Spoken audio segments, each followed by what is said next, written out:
Good afternoon. This is Rich Nass, Executive Vice President of Open Systems Media, and I'm here for this week's installment of 5 Minutes With. This week, I'll be speaking to Doug Carlson, who is the Vice President of Strategy at Macom. Afternoon, Doug. How are you? Just fine. How are you? I'm fine. Thank you very much. Okay, so let's get right into this. Now, Macom operates in a space that's generally known for moving at an evolutionary pace, and I think that might even be generous. You know, it's pretty conservative. Is there something on the horizon in the next maybe 3, 5, 7 years that people are going to turn around and say, wow, you know, that's really something different? And obviously I'm referring to the wireless industry in general and not just from Macom.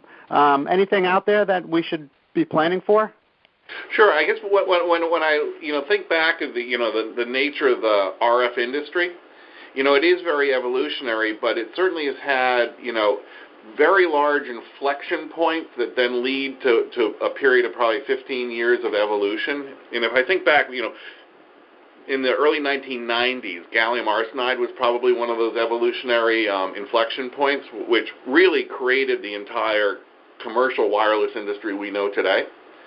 And I think right now we're in the middle of another one of those inflection points. And that inflection point is really around gallium nitride technology. And really what that technology has done is it's totally changing the landscape of RF power.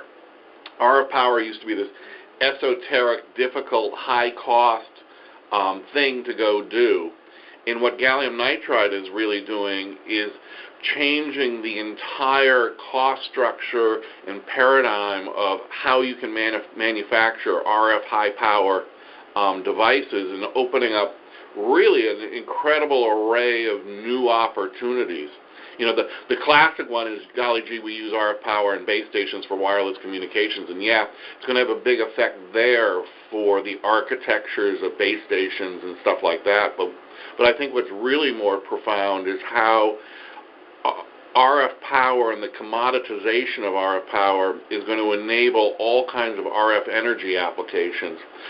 Things that today we do in very cumbersome ways, suddenly we'll be able to do wirelessly. Everything from microwave ovens that are using, phased array antennas to directionally cook food, to rather than, your dryer at home drying your clothes by heating up a whole pile of air, you can heat the clothes and dry them themselves, or even, to dry wood industrially. Why are we using all this heat in energy to heat stuff that I don't have to heat? Why not heat the product I need to? So I think, finally, getting RF power into the realm that people can actually use it and it's actually becoming commercialized is probably one of the biggest inflection points today. That's actually very cool. Now, is it possible to explain how that works without getting too technical? Sure. I think, what gallium nitride is, it's a wide band gap semiconductor, which is essentially is a semiconductor technology whose power density is about an order of magnitude higher than any other semiconductor we've ever dealt with, which allows me to generate more power in smaller spaces than I've ever been able to do before. So I can actually create integrated circuits that are generating very, very high power.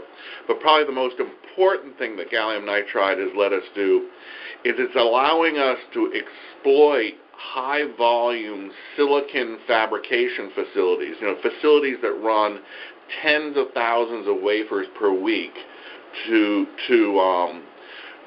make these high-power RF devices, as opposed to, classically, 3-5 semiconductor fabs are kind of boutique-y and small and higher price.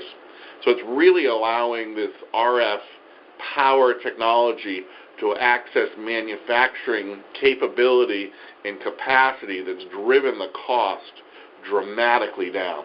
And really that's what's opening up the opportunities for all these different applications, is simply getting to cost points that make them viable. Wow, that's very, very interesting. Okay, we're almost out of time here, but very quickly, I'd just like to ask you a question about Macom.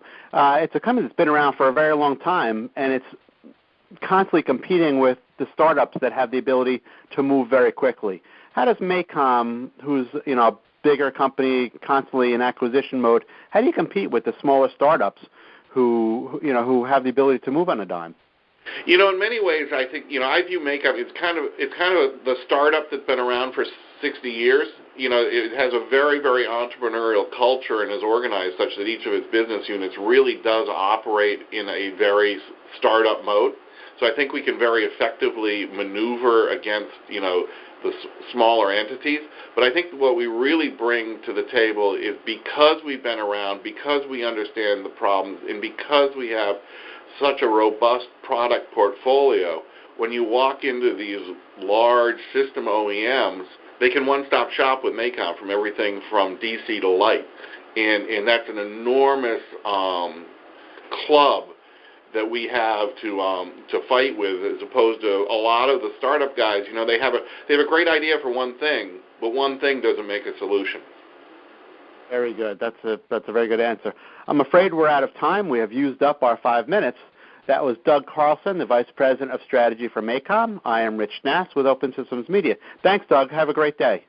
You too, Rich.